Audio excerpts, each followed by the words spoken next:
Professional communication functions as the structural operating system of a corporation.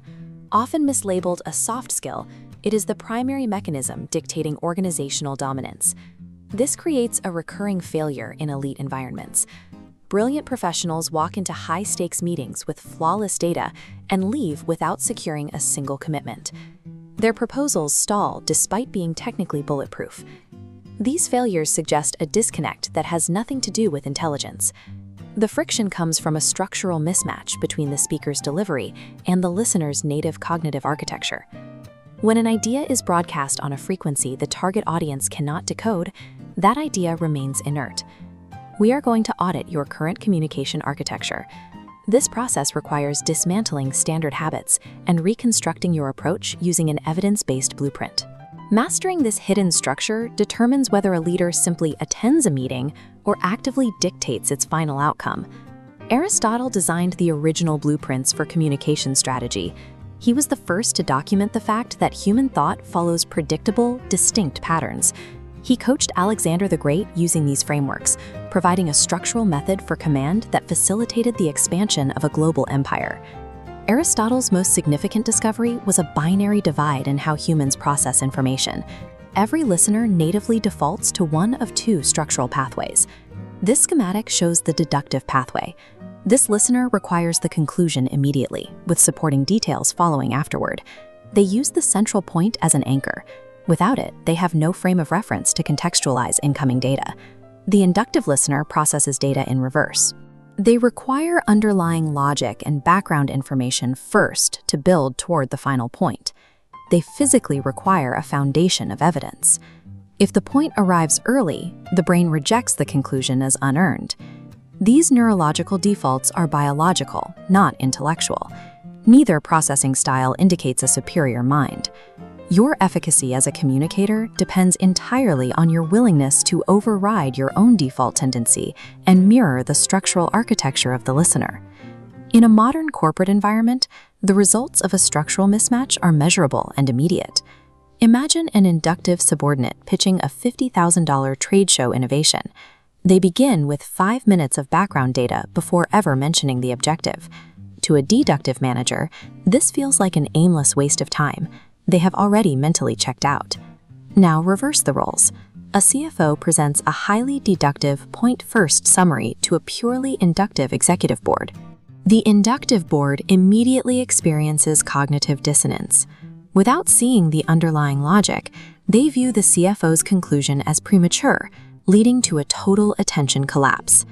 To prevent this, your first step is an audit of your own default tendency. Step 2 requires diagnosing the listener. You can identify their tendency within 60 seconds by tracking exactly where they place the details. Step 3 is the conscious override. You must package your data in the exact sequence the receiver's brain requires to absorb it. Aligning these tendencies eliminates the friction that kills innovation and degrades executive trust before an argument can even be made. Establishing the right processing pathway ensures you can be heard, but it doesn't guarantee you will be believed. For your data to carry weight, the listener must grant you situational authority. This is the module labeled ethos. Ethos functions as a situational currency.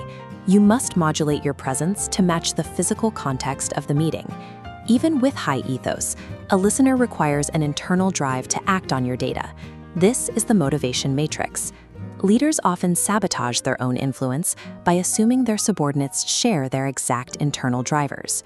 You must diagnose whether an individual is driven by cold logic or emotional connection.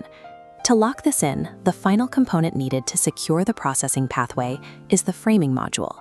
Framing involves the intentional curation of your vocabulary to set rigid expectations for the listener before your core point is ever delivered. This requires the tactical removal of negative or emotionally distracting language. You're narrowing their field of vision to the data that matters. Mastering ethos, motivation, and framing ensures a leader is speaking with situational authority to the specific drivers that force a listener to act. When interests diverge, the fourth module, validation, becomes the primary tool for maintaining cognitive alignment. Strategic validation affirms a colleague's value to bypass defensive roadblocks, lowering their neurological guard. To physically control the energy of the exchange, we use the 4 horsemen of delivery: speed, volume, stress, and inflection. Modulating these 4 distinct vocal elements allows you to command the room's focus. You are manually adjusting the listener's attention levels. This includes the strategic use of silence. An intentional pause forces the listener to lean in. The final module of the matrix organizes these tools into high-stakes structural formats. Effective feedback follows a rigid format, mapping behavior, result, correction, criteria, and consequence.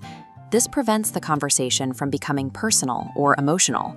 Meetings require strict architecture. A facilitator must state immediately whether the room is gathering to debate an idea or to execute a final decision. In hiring, you use validation to disarm the candidate's rehearsed interview mask, then utilize silence to force them to reveal their actual capabilities. These professional operations require precise execution of predetermined formats rather than improvisation. The Aristotelian foundation, the execution matrix, and the structural formats provide a cohesive model for leadership. This approach to influence maintains your inherent personality while ensuring your delivery is compatible with the receiver's mind. True mastery requires the disciplined translation of your ideas into the listener's native cognitive operating system. Lyndon B. Johnson demonstrated this mastery by modulating his ethos and situational structure to force legislative alignment with his goals. Ronald Reagan used framing and delivery tone to synchronize public expectations with his political objectives. To achieve similar results, you must diagnose the tendency, manage your ethos, and execute strict formats. When you treat communication with the rigor of a hard science, you stop simply participating in the corporate machine, and you begin architecting it.